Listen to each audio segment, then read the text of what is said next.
ஒரு ஹீரோ வந்து பார்த்தீங்கன்னா தொடர்ந்து வெற்றி படலாம் கொடுத்துட்டு இருக்கும்போது அவர் எவ்வளவு பேசினாலும் பார்த்தீங்கன்னா இந்த சமூகம் சரி, சமூக வலைத்தள ரசிகர்களும் சரி பொறுமையாக காத்திருப்பாங்க. சரி, ஓகே, மனுஷன் தொடர்ந்து ஜெயிச்சுட்டு இருக்காரு, பேசத்தான் செய்வார் அப்படின்னு விட்டுருவாங்க.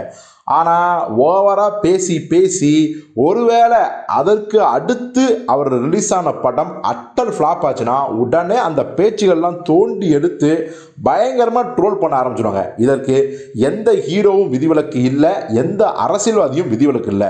ஸோ இதுதான் கடந்த 10 வருடமாக, குறிப்பாக 7-8 வருடமாக வந்து ரொம்ப அதிகமாக போயிட்டுருக்கு. இப்போ இந்த சீசனில் மாட்டிருக்கிறது யார் அப்படின்னா நம்ம கார்த்தியை சொல்லலாம். ஏன்னா போன வருடத்துக்கு முன்னாடி வந்து பார்த்தீங்கன்னா அவர் தொடர் வெற்றி பொருளை கொடுத்தாரு. குறிப்பாக சொல்லணும் அப்படின்னா, அதாவது விருமன், பொன்னியின் செல்வன், சர்தார் அப்படின்னு ஒரே வருஷத்தில் 2022 ஹாட்ரிக் அடித்தார் மனுஷன்.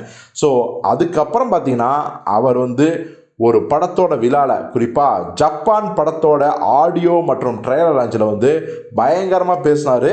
அது வரைக்கும் ரசிகர்கள் பொறுமையாக காத்திருந்தாங்க. ஜப்பான் படம் ரிலீஸ் ஆச்சு, உடனே வந்து என்ன பேச்சு பேசுனீங்க சார் அப்படின்னு சொல்லி கார்த்தியை பயங்கரமாக ட்ரோல் பண்ண ஆரம்பித்தாங்க. அந்த ட்ரோல் இப்போ வரைக்கும் நிற்கல அப்படிங்கிறது தான் கசப்பான உண்மை. இப்போ கூட பார்த்தீங்கன்னா இந்த லட்டு பிரச்சனை ஆந்திராவே கொதித்து எழுதிச்சு. அப்போ இவர் தப்பே பண்ணாமல் சும்மா ஜாலியாக பேசுனதுக்கு வந்து பதறி அடித்து போய் மன்னிப்பு கேட்டார். அதுவும் பார்த்தீங்கன்னா கடுமையான விமர்சனத்துக்கு உள்ளாச்சு. அரசியல் தலைவர்கள் சீமான் போன்றவர்கள் வந்து கார்த்தி எதுக்கு மன்னிப்பு கேட்கணும், இப்படி எதுக்கு பயந்து நடுங்கணும், தப்பே பண்ணாமல் லட்டு பிரச்சனையை பற்றி தப்பாக எந்த விஷயத்தையும் சொல்லாமல் எதுக்கு மன்னிப்பு கேட்கணும் அப்படின்னு சொல்லி பயங்கரமாக வந்து விமர்சனம் பண்ணியிருந்தார். ரசிகர்களும் கழிவுகளை ஊற்றுறாங்க.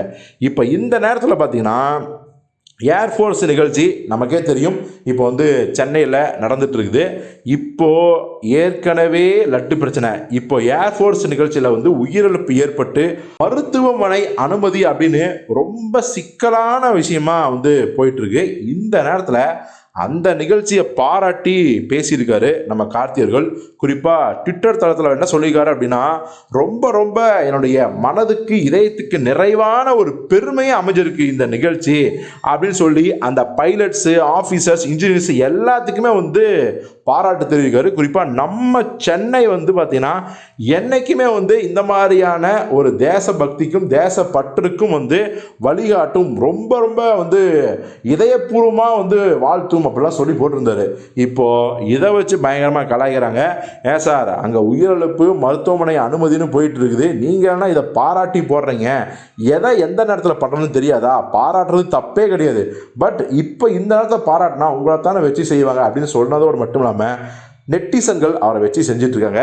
தொடர்ந்து ஜப்பான் லட்டு பிரச்சனை, இப்போ இந்த ஏர்ஃபோர்ஸ் நிகழ்ச்சி பிரச்சனை அப்படின்ட்டு கார்த்திக்கு நேரம் சரியில்லை அப்படிங்கிற மாதிரியான அந்த ஹேஷ்டேக்லாம் போட்டு பயங்கரமாக ட்ரெண்ட் பண்ணிட்டுருக்காங்க.